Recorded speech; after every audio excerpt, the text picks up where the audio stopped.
नमस्कार, जय श्री कृष्ण। कैसे हैं आप सब? मेरे यूट्यूब चैनल धर्म समाधान में आप सभी लोगों का हार्दिक स्वागत है। आज हम आपको गोवर्धन पूजा की कथा सुनाने जा रहे हैं। यह कथा हमारे शास्त्रों के अनुसार है। गोवर्धन पूजा की कहानी इस प्रकार से है। एक दिन भगवान श्री कृष्ण ने माता यशोदा को इंद्र की पूजा करने की तैयारी देखी। उस समय श्री कृष्ण जी ने अपनी माता से पूछा कि हे माता, आप इंद्र भगवान की पूजा क्यों कर रही हैं?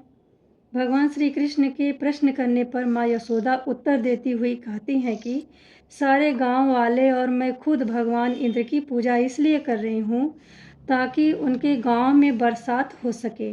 बारिश होने से फसलें अच्छी होंगी, अच्छी अच्छी घासों की पैदावार होगी और गायों को खाने के लिए चारा मिल सकेगा।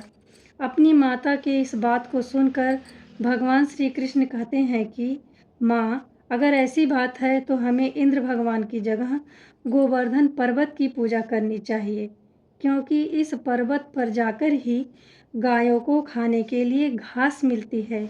श्री कृष्ण जी की इन बातों का असर उनकी माता के साथ साथ सभी गांव वालों के ऊपर भी हुआ। तब ब्रिजवासियों ने इंद्रदेव की पूजा करने की जगह पर गोवर्धन की पूजा करी। दूसरी तरफ ब्रजवासियों को गोवर्धन की पूजा करते देख इंद्र देवता नाराज होकर क्रोधित हो जाते हैं और बहुत तेज बारिश करना शुरू कर देते हैं। तेज बारिश के कारण गांव के लोग बहुत परेशान हो जाते हैं, अनेक कठिनाइयों का सामना करते हैं। लगातार मूसलाधार बारिश के कारण लोगों के घरों में भी पानी भरने लगा। अपने गांव के लोगों की बारिश से रक्षा करने के लिए गोवर्धन को अपनी छोटी उंगली पर उठा लिया, जिससे ब्रिजवासी पर्वत के नीचे जाके खड़े हो गए। भगवान श्री कृष्ण ने 7 दिन तक अपनी छोटी उंगली पर गोवर्धन पर्वत को उठाए रखा था।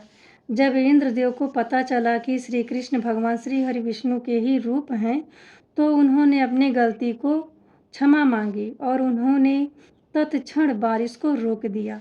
बारिश समाप्त होने के बाद भगवान श्री कृष्ण ने गोवर्धन पर्वत को नीचे रखा था और उन्होंने सलाह दी कि प्रतिवर्ष गोवर्धन की पूजा करें, जिसके बाद से यह त्यौहार हर वर्ष मनाया जाने लगा।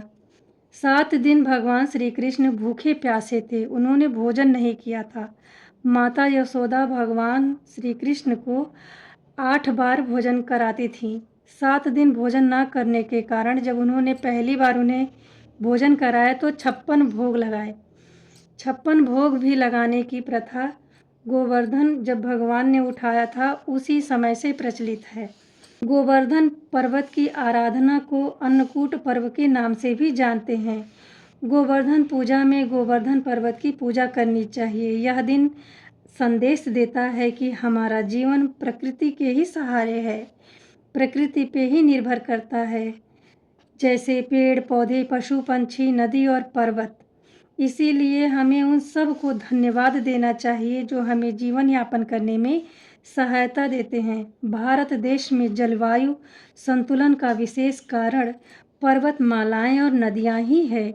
इसी प्रकार से यह दिन सभी प्रकार के प्रकृति को, धन संपत्ति की प्रकृति, हमारी भावनाओं को, यह दिन सभी प्रकार के प्रकृति के प्रति समर्पित है और हमें भी उनके प्रति अपनी भावनाओं को व्यक्त करना चाहिए। इस तरह से गोवर्धन पूजा की कहानी जो श्री कृष्ण के समय से प्रचलित है, चली आ रही है, पुराणों में लिखी हुई है, वह हमने आपको सुनाने का प्रयत्न किया है। यदि इस कथा को सुन के आप जरा सा लाभान्वित होते हैं तो कमेंट बॉक्स में जय श्री कृष्णा, जय गोवर्धन महाराज जरूर लिखें। मिलते हैं अगले वीडियो में, तब तक के लिए नमस्ते।